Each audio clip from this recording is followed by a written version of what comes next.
Bueno, Bueno, todos los manuales de periodismo dicen que jamás uno debe elogiar a su entrevistado. Como a mí me gusta llevar la contra, yo voy a decir que más allá de coincidencias o disidencias, para mí vamos a entrevistar a una de las personas más inteligentes y más valiosas que tiene la política en este momento, que es Vilma Ibarra. Gracias por estar con nosotros. muchas gracias, Luis. ¿Qué Muy es la amable. secretaria legal y técnica? Vos decís, ¿qué cosa es la secretaria legal y técnica de un presidente de la nación? Es la persona que resguarda lo que va a firmar, que tenga un contexto jurídico como corresponde. ¿Digo bien, más o menos? Sí, muy bien. Todo lo que firma el presidente pasa por la Secretaría Legal y Técnica. Nada menos. Bueno, en un ratito vamos a hablar de algo que estamos en este momento, a esta hora, estamos cumpliendo 10 años, que fue el matrimonio igualitario. Vilma es la autora de este proyecto.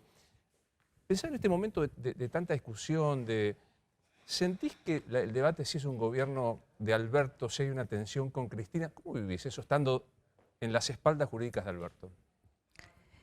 Eh, Primero estamos en un gobierno de coalición. Se ha formado un gobierno por voluntad política de personas que habían estado juntas en un momento, que en distintos momentos tomaron otros caminos. Y esa coalición tuvo una decisión de juntarse, de presentar una alternativa política a lo que fue el gobierno de Mauricio Macri. Este, y había una decisión de terminar con un tipo de modelo de país y de presentar otro. Motivo por el cual en el marco de una coalición política yo lo vivo primero con mucha ilusión, porque es un gobierno que vino para hacer cosas, que vino para cerrar una etapa que fue muy mala, que también tuvo su propia mirada autocrítica y que vino presentando un trabajo hacia adelante en pos de mejorar la vida de los argentinos y las argentinas. Yo estoy muy orgullosa de haber sido convocada para ser parte de este gobierno. Como te conozco hace mucho tiempo, me permito preguntarte, que alguno puede decir, es una falta de respeto la pregunta. Cuando alguien te dice por la calle, gobierna Cristina, ¿qué decís? No, primero tenemos un presidente, por suerte en democracia, cuando la Hmm. gente elige, la gente le pone la lapicera a un presidente. Y por supuesto, Cristina es una persona importante en este gobierno. Cristina tenía un caudal de votos muy importantes, lo tiene, un caudal de votos importantes.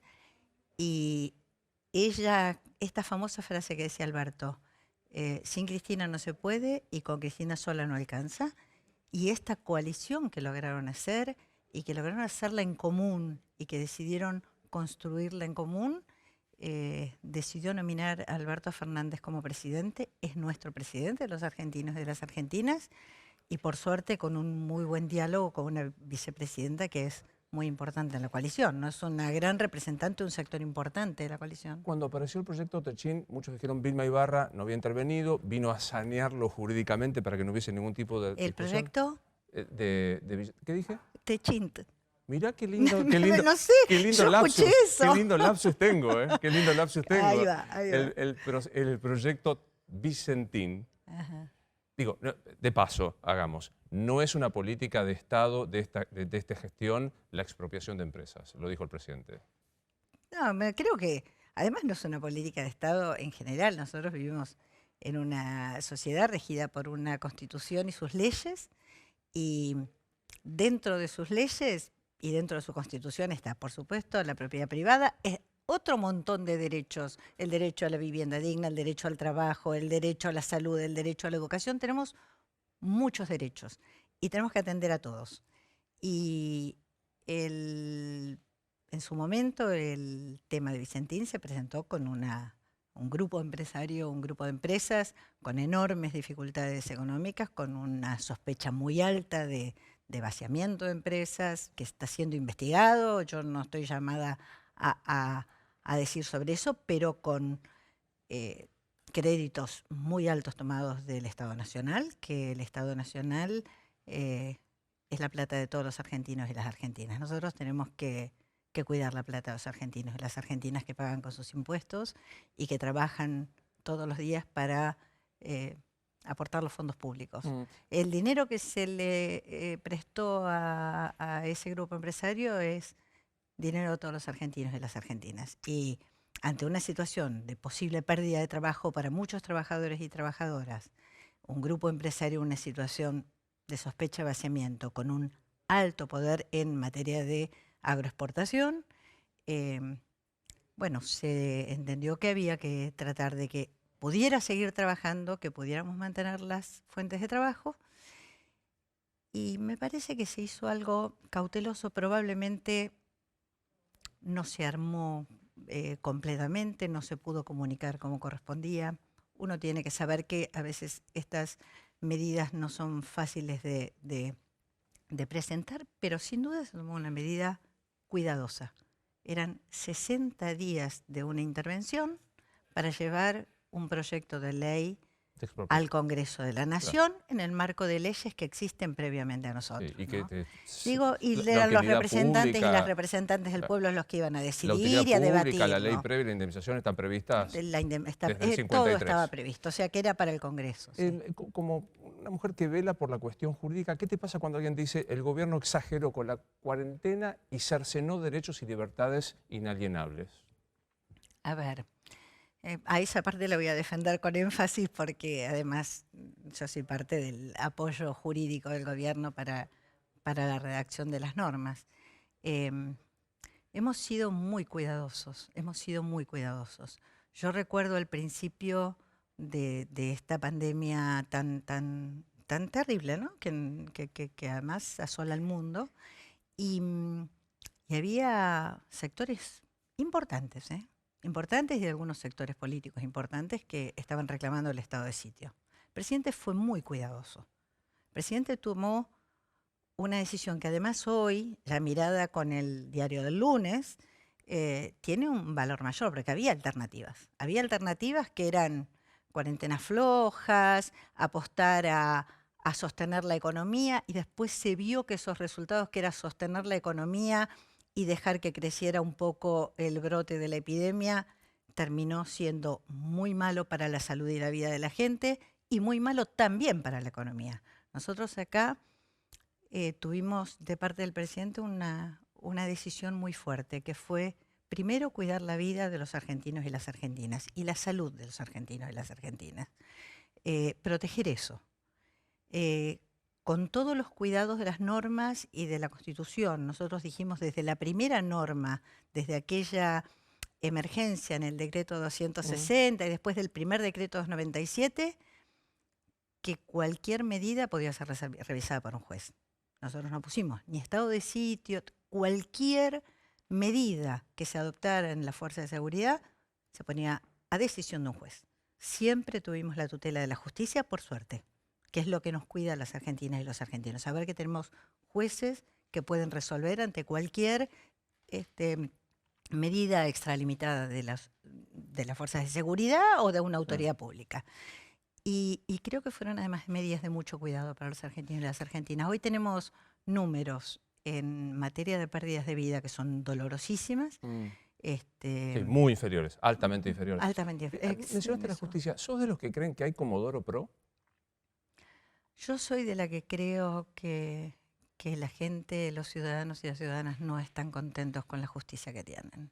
Y cuando la gente no cree que está en manos de jueces y juezas probos y que la justicia no termina de funcionar satisfactoriamente, llega lejos, llega mal, la ve funcionando en forma pendular con los gobiernos, según los gobiernos de turno, eso no es buena administración de justicia. Y yo no creo que la justicia tenga que ser o deba ser pro Kirchner, Macri y Fernández.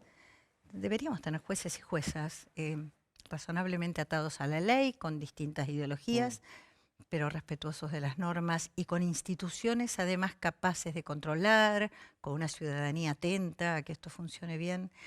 Construir eso es un desafío que tenemos hace muchísimo tiempo, ¿no? Yo sé que me vas a contestar y con toda razón. No se puede sostener una persona detenida por más de 2 años, lo dice la ley. ¿Te gusta, no te gusta? Está en la ley, no se puede cambiar, no se puede acomodar una ley para una determinada persona, es una garantía penal esencial. Pero la ciudadanía ve salir o ve la posibilidad de un arresto domiciliario de Lázaro Báez y se escandaliza. Ve la situación del ex vicepresidente Vudú y se escandaliza. ¿Qué decís a eso? Yo, la verdad es que de juicios penales específicos no me gusta opinar, entre otras cosas porque no sería un irresponsable. La verdad que no conozco los expedientes, probablemente vos tampoco los hayas leído, y el ciudadano o la ciudadana que opina eso tampoco haya leído las pruebas, lo que ha pasado. Entonces, primero tenemos normas. Entonces, y a mí ya no es el Lázaro Báez el que me gusta, el que no me gusta, Arribas, el que sea, o la que sea. Tenemos que aplicar normas, y tenemos que aplicar normas en forma que tenemos que atender a nuestras garantías y tenemos que tener confianza en los jueces que tenemos. Yo creo que por eso que la Argentina tiene que enfrentar una revisión de su proceso ¿Le de das justicia. verosimilitud a priori? No conocemos el expediente, no tuviste, no depende de vos, la CI, de la AFI, la CI, que yo como cuerno se llama, pero ¿le das verosimilitud a las espías en la época de Macri? Si le doy verosimilitud ¿Si te a... parece que se pudo haber montado ese sistema de espía ilegal, paralelo? Bueno, nuestro país tiene una historia de esto.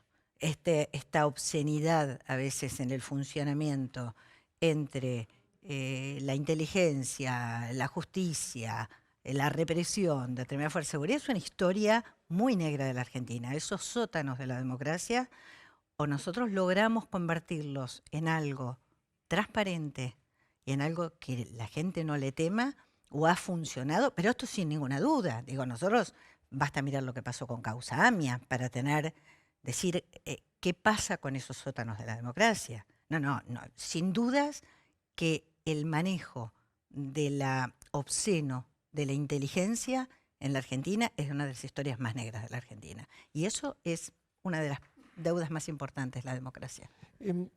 ¿Cómo se explica que un proyecto del matrimonio igualitario que fue pionero en la Argentina Fue pionero en la región? Sí. Total. Sí. Que haya nacido en un país que todavía tiene una alta dosis de homofobia, antisemitismo, de todo tipo de discriminación. ¿Qué pasó para que estemos hoy a 10 años de que el matrimonio igualitario sea un hecho absolutamente, creo, indiscutido, ¿no? O sea, a nadie se le ocurre si vamos a derogar la ley, creo. ¿A qué se debió? A ver, yo creo que el tema de sectores, los sectores de homofobia existen, los vivimos y a veces se padecen mucho. Yo creo que la sociedad argentina no es mayoritariamente así.